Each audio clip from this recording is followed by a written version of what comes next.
Olá, olá, bem-vindos a mais um J Amigos, a sua revista eletrônica. E que bom contar com a sua audiência nos 79 municípios do nosso querido Mato Grosso do Sul. O programa só está começando com muitas novidades, com uma belíssima entrevista e, claro, com a nossa viagem para os Emirados Árabes. Eu vou dar uma saidinha, mas eu já volto com mais um J Amigos.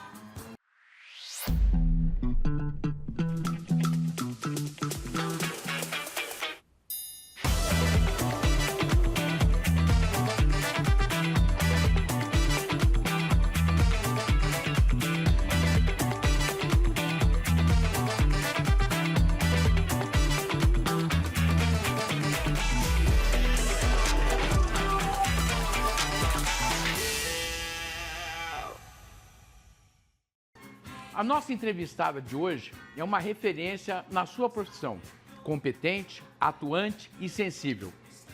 Ela, com certeza, vai entender de você mais do que você mesmo. Eu sou testemunha disso. Com vocês, doutora Cristina Arada. Doutora Cristina Arada, que prazer, que privilégio contar aqui com a sua participação no nosso programa. Muito obrigado por ter vindo. Eu que agradeço. Muito prazer. Aliás, o privilégio é todo meu, eu que agradeço. Maravilha.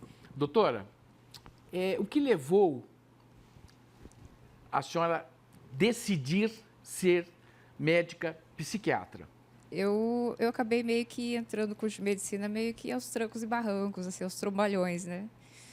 E lá dentro eu estava meio perdida, assim, porque, na verdade, eu sempre fui da área de humanas, né? Sempre fui da área de ciências humanas e aí eu fui me encontrar na área de psiquiatria social, só que aquela coisa, né? Família japonesa, né? Psiquiatria não é medicina. Minha mãe, quando eu me decidi pela psiquiatria no último semestre do 6º ano, ela ficou... Mas você não vai operar, consertar a perna de ninguém? É, exatamente. Mais ela ou menos ficou muito brava. Mas, assim, eu estava num processo meio que de depressão, tudo, aí eu fui assim... E foi onde eu me achei, graças a Deus, porque eu não me vejo hoje fazendo outra coisa. Mas no último semestre do último ano que eu falei, vou ser psiquiatra. Me diz uma coisa, mas é engraçado isso, né? Médico fica com depressão, por exemplo? Oxe, o que mais tem. É mesmo? É uma das... olha, saúde em geral, né? Médicos, enfermeiros, auxiliares, pessoal que está lidando com o público de um modo geral, né? Hospitais, segurança pública e educação. São as 3 áreas em que as pessoas estão mais sofrendo de agravos da saúde mental. As pessoas estão, literalmente, perdendo a saúde mental. Que loucura, hein? Falando nisso, eu queria lhe perguntar uma coisa. Como a gente enfrenta, ou como enfrentar o mal do século, que é a ansiedade? Primeiro, né? É interessante que você pontuou isso, porque até pouco tempo atrás as pessoas ainda falavam que o mal do século era a depressão, né? O meu professor, meu mentor, o Dr. Salvador, sempre falou, 30 anos atrás ele já falava, ansiedade, angústia são o mal do século, não é a depressão, ele já falava, ele era um visionário. E por que a ansiedade está comendo a gente pela perna? Porque nós seres humanos, hoje, né? Hoje, digamos, nos últimos 50 anos, nós somos subproduto daqueles ancestrais mais ansiosos. Porque o planeta Terra sempre foi um lugar perigoso, desde os primórdios.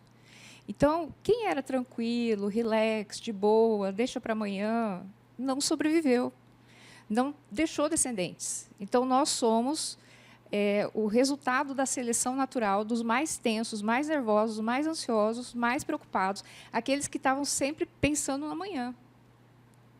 Entendeu? Vendendo almoço para comprar janta. Olha isso. Sempre tensos. Então, nós somos o produto dessa seleção natural. Nós somos geneticamente selecionados como os mais ansiosos dos ansiosos de E aí você põe a ancestralidade, você põe 200 mil anos para trás. Essa é a seleção. Só que aí a gente começou a viver, de 50 anos para cá, numa época, na Revolução Industrial, agora a gente está na Revolução Tecnológica, que é a 3ª fase da Revolução Industrial. E o que o smartphone, o computador e a internet estão fazendo com a gente, que já é ansioso por genética? Eles estão matando a gente cozido na nossa própria ansiedade. Porque antes a gente vivia numa sociedade em que para você saber de uma tragédia, numa fazenda, tinha que vir o vendedor mascate, né, o turco, trazendo tecido, trazendo as novidades da cidade, da fazenda vizinha, para você saber de uma tragédia. Hoje, com a televisão, com a aldeia global... Com o telefone é instantâneo. O telefone. Antes você ficava sabendo de uma tragédia depois de 5, 7, 30 dias.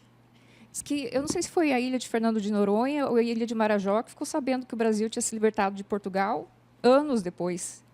Anos. Hoje a gente sabe de tudo em tempo real. É muita informação chegando ao mesmo tempo. E o nosso cérebro ele não foi programado para isso. O nosso cérebro ele foi programado para lidar com uma coisa de cada vez. E o nosso cérebro ele catastrofiza tudo naturalmente. Por quê? Porque ele foi desenhado para sobreviver no mundo de 200 mil anos atrás, no mundo que acabou há 50 anos, no mundo dos nossos avós.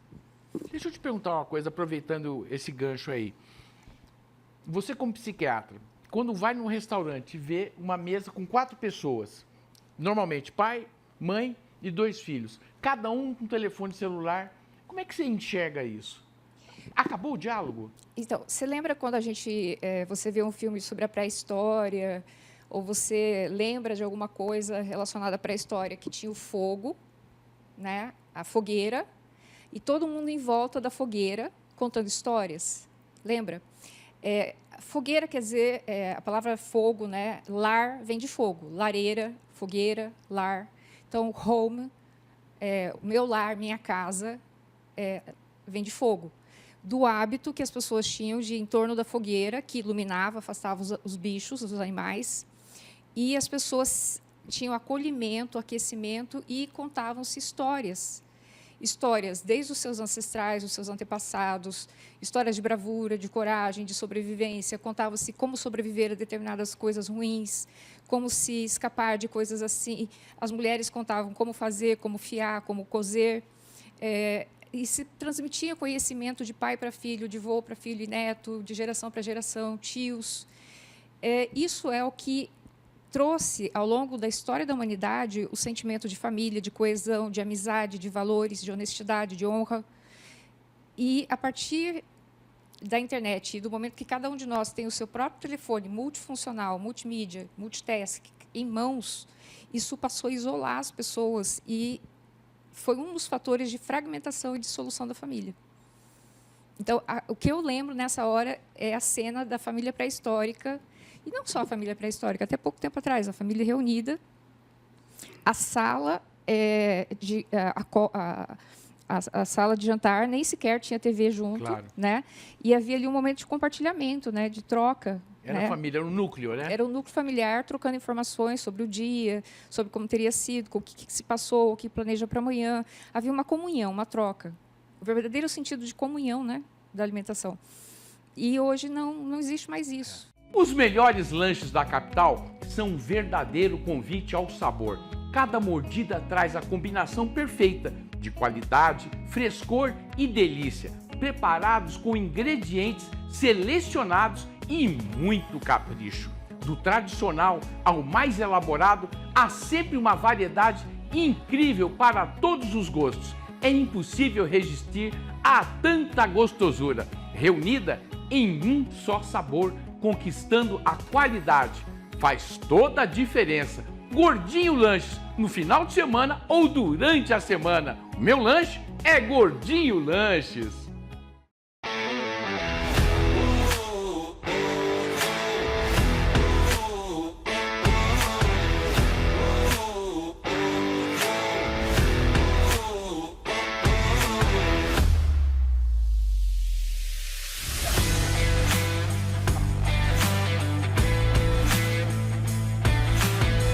Gordinho Lanches, há quase 30 anos e o maior sabor de lanches na capital do Mato Grossense. Não é isso, Gordinho? Ô, Jota, é isso aí, meu amigo. Esse é o Gordinho. Vem com o Gordinho Lanche você também. Porque eu assino embaixo. Gordinho Lanches.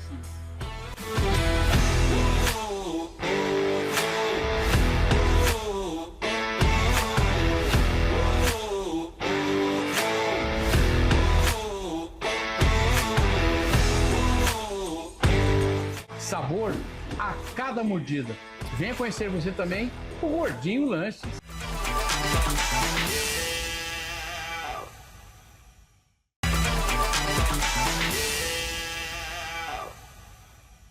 No restaurante Pira, você encontra tradição, atendimento de excelência, qualidade e sabor em um ambiente acolhedor. São os melhores peixes do estado, preparados com carinho e frescor, tornando o Pira seguramente referência em peixes em todo o Mato Grosso do Sul.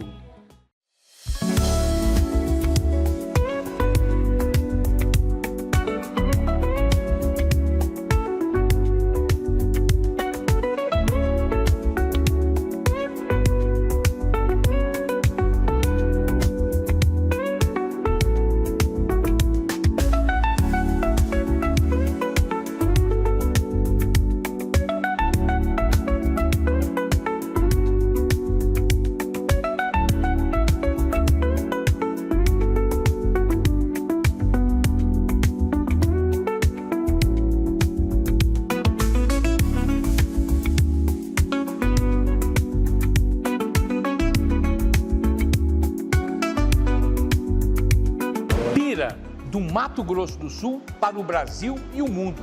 Muito mais que uma explosão de sabores.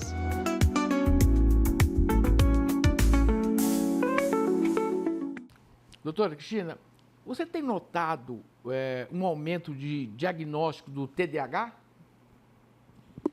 É uma coisa que as pessoas estão comentando, né? Todo mundo pergunta, os leigos, os profissionais de várias outras áreas, todo mundo está notando que mais crianças e adolescentes têm recebido o diagnóstico, inclusive adultos têm recebido esse diagnóstico. E as pessoas perguntam, isso é verdade? Até que ponto isso é verdade e tal? O diagnóstico de casos reais, né, casos que se confirmam, né, casos realmente positivos, existe, aumentou de fato, porque as pessoas têm mais consciência sobre o que é o TDAH, existe mais informação difundida, inclusive via internet.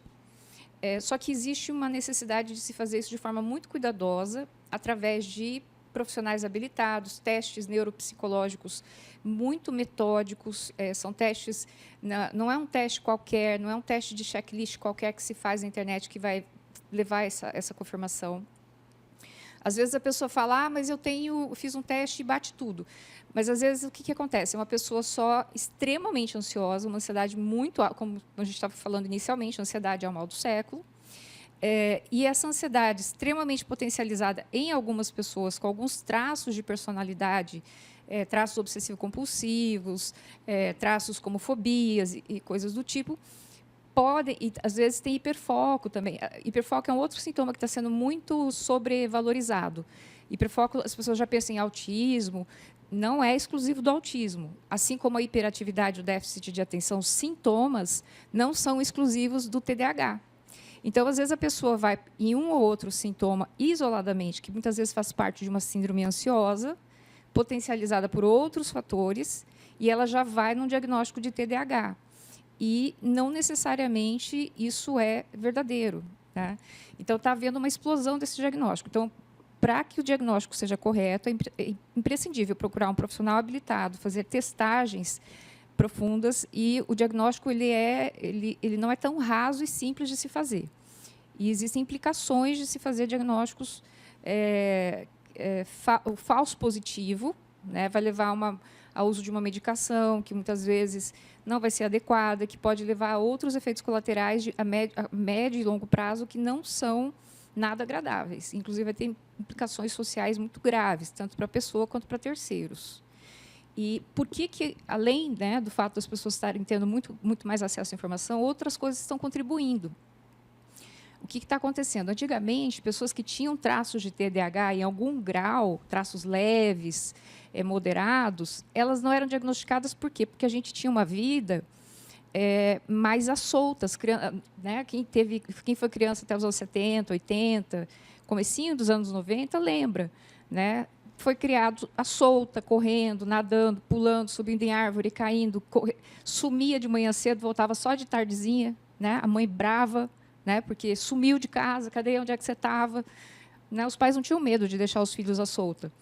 Hoje, as crianças estão o quê? Enquartadas, no máximo moram num condomínio aberto, que a mãe ainda deixa ir ali na esquina sob supervisão, e olhe lá, né? A criança não... E a maioria, hoje, é o contrário, né? Tem até aquele meme que brinca assim, que a mãe de antigamente mandava a criança voltar para casa, pelo amor de Deus. Agora, a mãe, pelo amor de Deus, sai do quarto, pelo amor de Deus, vai brincar na rua, pelo amor de Deus, vai fazer um amigo... Desliga o celular. Desgruda desse game. Você não tem um amigo, cadê seus amigos? Quando muito, ele tem um amigo virtual, né? E olha lá. Então, assim, é o contrário. As crianças de hoje, elas são muito ligadas em eletrônicos, em tela. Tá? Então, o que acontece? O TDAH de antigamente, leve e moderado, às vezes ele passava batido, porque ele fazia, entre aspas, né, uma terapia cognitivo-comportamental, intuitiva, porque ele era criado à larga. Só os muito graves, antigamente, é que eram diagnosticados, porque eram muito graves e, mesmo assim, a vida ainda propiciava situações em que ele podia desopilar aquela energia toda, ele não era tão sintomático, ele não incomodava tanto assim em casa e na escola. Maravilha. Ele dava uma vazão para aquilo. Maravilha. Doutora Cristina, a senhora gosta de viajar? Gosto. Gosta? Então, vou lhe convidar para viajar agora para os Emirados Árabes. Vamos lá? Com Leila Rejanot.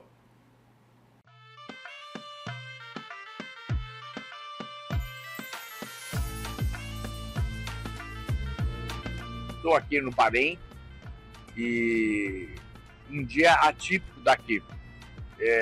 Na verdade, está fazendo frio, tem um pouquinho de chuva e o pessoal recomendou não sair do navio, ficar lá, aproveitar, desfrutar das coisas que o navio proporcionam aos seus passageiros, né? Mas eu achei por bem dar uma saidinha, até porque a gente não vai para o Bahrein todos os dias, né? Vou para Cidrolândia, teremos aqui da UAN, mas aqui no Bahrein não é todo dia. Eu peguei um ônibus aqui e estou indo para o Souk, né? Para o mercado municipal, para o mercado de vendas de coisas, de bijuterias, de alimentos.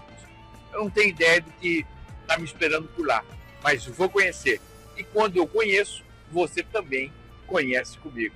Pessoal, a capital do Bahrein é Manamá. Manamá. E a gente percebe que a capital está em franco desenvolvimento, com muitas construções novas e muita coisa por fazer.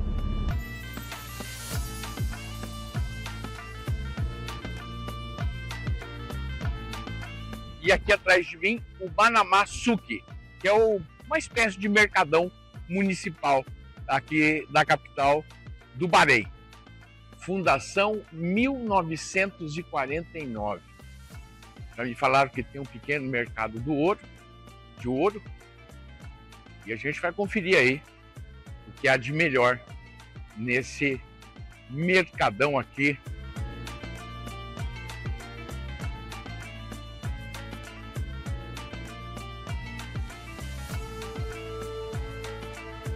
Olha só que legal, os tapetinhos para oração, tamanho da loja.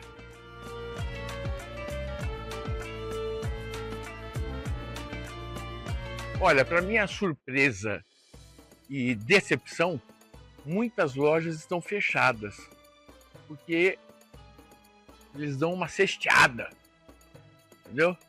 Então não são todas as lojas que estão abertas. Olha só, achei aqui uma lojinha, ó, muito simpática. Say hello, Brasil! Manamá, capital aqui do Bahrein, ficou para trás. É hora de continuar a viagem. Então, sensacional. De 0 a 10 do Bahrein, principalmente para a capital, que foi uma coisa que eu conheci, nota 6. Lembrando que a meteorologia não está legal, tá, por incrível que pareça, ventando muito e fazendo muito frio. Muito frio não, mas está fazendo um friozinho de ponta porã, vai.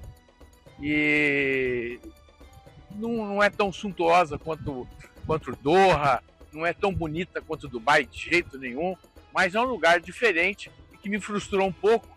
E falando em automobilismo, né, que me frustrou um pouco, foi não ter visto o autódromo. E eu aproveito para mandar um grande abraço para o meu querido Paulo Cruz. Isso me frustrou um pouquinho por conta da distância, não deu para ver. Mas o importante é que a viagem continua, está sendo sensacional. Hoje vai ter uma festa incrível no navio. Navio, lembrando mais uma vez para quem não escutou, para quem não viu, esse navio tem um número de passageiros que é uma loucura. São 6.500 passageiros e 2.500 tripulantes. Olha aí o tamanho dele aqui, ó. Olha que loucura. E hoje vai ter uma festa muito bacana. Eu vou gravar e mostrar tudo para vocês. Vamos lá! A viagem continua, porque viajar é com Jota. Um beijo, valeu!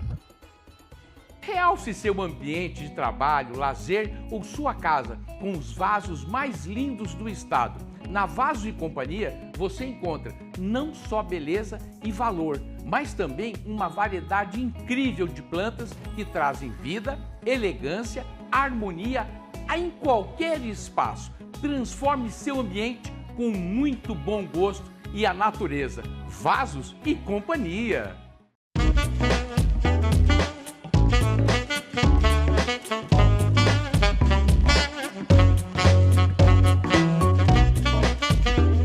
Eu posso te fazer um convite para você que está assistindo agora o Jota e Amigos? Venha conhecer Vaso e Companhia. Dá para acreditar? Vasos a partir de R$ 65. Além disso, plantas maravilhosas que vão enfeitar o seu lar, o seu apartamento, a sua obra, a sua chácara. Venha conhecer Vasos e Companhia e surpreenda-se com a qualidade e satisfação de todos os clientes. Confira os horários. Vasos e Companhia.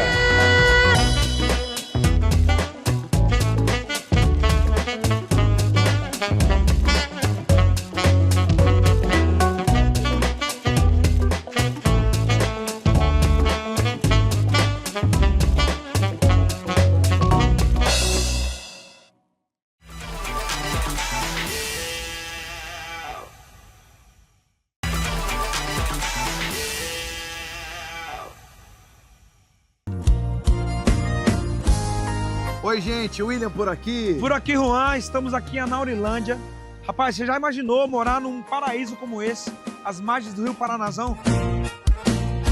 O Residencial Aqua é o maior loteamento náutico de Anaurilândia e região. Um projeto único, totalmente regularizado, pensado para quem buscar qualidade de vida, lazer e valorização. Aqui você encontra lotes com financiamento facilitado pela Caixa Econômica Federal e diretamente pela construtora. Condições especiais para conquistar seu espaço no primeiro e único loteamento náutico 100% legalizado do município. Um investimento seguro que une natureza, conforto e credibilidade. Visite agora o nosso plantão de vendas no local e garanta já o seu lote nesse paraíso. Residencial Aqua, aqui dá negócio.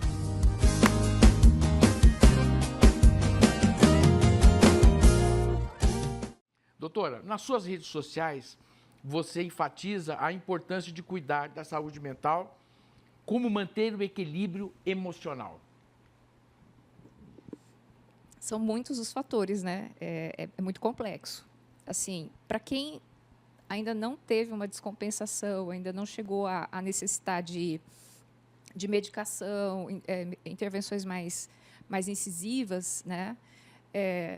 Equilibrar lazer com o trabalho, né? ter um equilíbrio entre as atividades em que ela se sente reenergizada, em que ela se sinta de volta, né, em contato com a sua essência. Então, pessoas que gostam de natureza, passear, pescar, trilha, elas devem exercitar isso. O que elas começam a fazer quando elas começam a ficar estressadas e elas começam a se isolar, se focar muito no trabalho, ficar compulsivas por coisas, por exemplo, só o trabalho, ou só ficar em casa, só se isolar, né? Tem pessoas que preferem ficar em casa, é da natureza delas. Elas não gostam de trilha, não gostam, daí não adianta forçar, não é isso. Procurar equilibrar a atividade física, né? Hoje em dia tá muito mais estudos, né, estão falando que a musculação é um exercício que deve ser muito priorizado. Pelo menos 3 vezes na semana, em torno de 45 minutos, 3 vezes a semana. E aquilo que se falava há 20 anos, lembra do Cooper? Uhum. Né, da pessoa correr. Hoje, né, os estudos estão falando contra, né, que você perde massa magra, Então, assim, tem gente que gosta de correr. tá? É o prazer dela, a gente não interfere. Mas, por exemplo, para pessoas que têm dificuldade, né? Quando você fala assim, ó, vai fazer um treino de musculação, 3 vezes na semana, 45 minutos, exercício muscular, contração muscular, vai favorecer o humor, melhor humor. Ela leva melhor. Ela fala, não vou precisar correr? Não. Então, investe nisso, vai ser legal. Eu sou um desses casos. Então, 45 mil também sou. Agora, esse ano, resolução de ano novo, comecei firme. Mas eu fiquei muito feliz. Falei, gente, ainda bem que eu não caí naquele golpe lá de trás. Maravilha. E dormir 8 horas por noite. Né? Mínimo. E assim, não adianta dormir, gente, 1 da manhã às 10, umas 8. Tem que ser por volta de 9h30, 10 horas. O sono antes da meia-noite, ele é mais reparador que o sono depois da meia-noite. E outra, nós, seres humanos, nosso cérebro, lembre, foi desenhado na pré-história. Então, como que eram os nossos antepassados? Nossos antepassados, seu avô, meu bisavô, seu bisavô, eles dormiam que horas? Ao anoitecer. Dormiam com as galinhas, acordavam com as galinhas. Né? No bom sentido. Então, assim, anoiteceu, estavam dormindo. Amanheceu, estavam acordados. E o que eles comiam? Um quebra-torto que fala, né? Iam carpir, iam lavrar a terra, iam o dia inteiro com um almoçozinho. E eles não tinham depressão quase, eles não tinham fadiga, eles tinham uma energia, uma vitalidade, uma disposição. E rendia, né? E rendia. Coisa que hoje as pessoas trabalham um pouquinho, já estão fatigadas, já estão exaustas. É porque não dormem. E excesso de tela à noite, gente. Higiene do sono é fundamental. Se você tenta dormir, mas vai com tela até a hora de deitar, até 1 da manhã, seu sono já está sabotado, não vai funcionar. Doutora, que mensagem você gostaria de passar para o nosso público, para os 79 municípios do Mato Grosso do Sul? Em relação à saúde mental, Isso. ao TDAH, especificamente... Saúde mental. Tentem fazer uma higiene, né, assim, do sono, como eu estava falando, diminuir um pouco a questão da... A gente está tendo, né, a palavra do ano que foi eleita ano passado, 2024, foi brain rot, né, o cérebro podre. É o quê? Consumo excessivo de matéria, principalmente matéria digital, de conteúdo, de baixo nível de conteúdo. Né? Então, assim, lixo, consumo de lixo. Né? Às vezes a gente consome comida de baixo valor nutricional, né? E também tem o conteúdo de música, informação, notícia lixo. E isso vocês não percebem muitas vezes de forma clara, mas isso é coisa que adoece a nossa mente. Então, consumir material de mais qualidade, ouvir música de mais qualidade, coisas que muitas vezes a gente tem como chata, monótona, ruim, entediante, mas, na verdade, enriquece a gente. E procurem, principalmente, se vocês não estão mais, acham, estou muito velho para mudar de hábito, pelo menos seja um modelo para que seus filhos e netos, né, dizem que se você quer mudar uma geração, você tem que trabalhar a avó. A avó é que vai influenciar os netos, que aí você muda uma geração, a partir daquela geração as coisas vão ser diferentes. Então, se você acha que por você já não dá mais para fazer nada, tente ser um bom exemplo, né, porque não adianta falar para a neta, olha, estuda, leia, veja, ouça a música melhor, se você dá um mau exemplo. Então, seja um bom exemplo para que os seus descendentes façam melhor a partir de agora.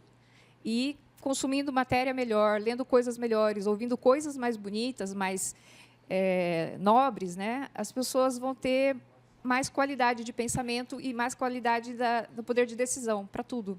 Maravilha. Olha, queria te agradecer. Foi muito gentil você ter vindo e essa matéria que realmente vai tocar o coração de muita gente.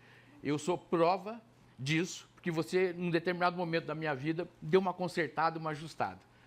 Obrigado pelo carinho. Até a próxima semana com mais um Jota e Amigos. Sobe o som aí, meu amigo Neto e a equipe de ouro do Jota e Amigos. Obrigado.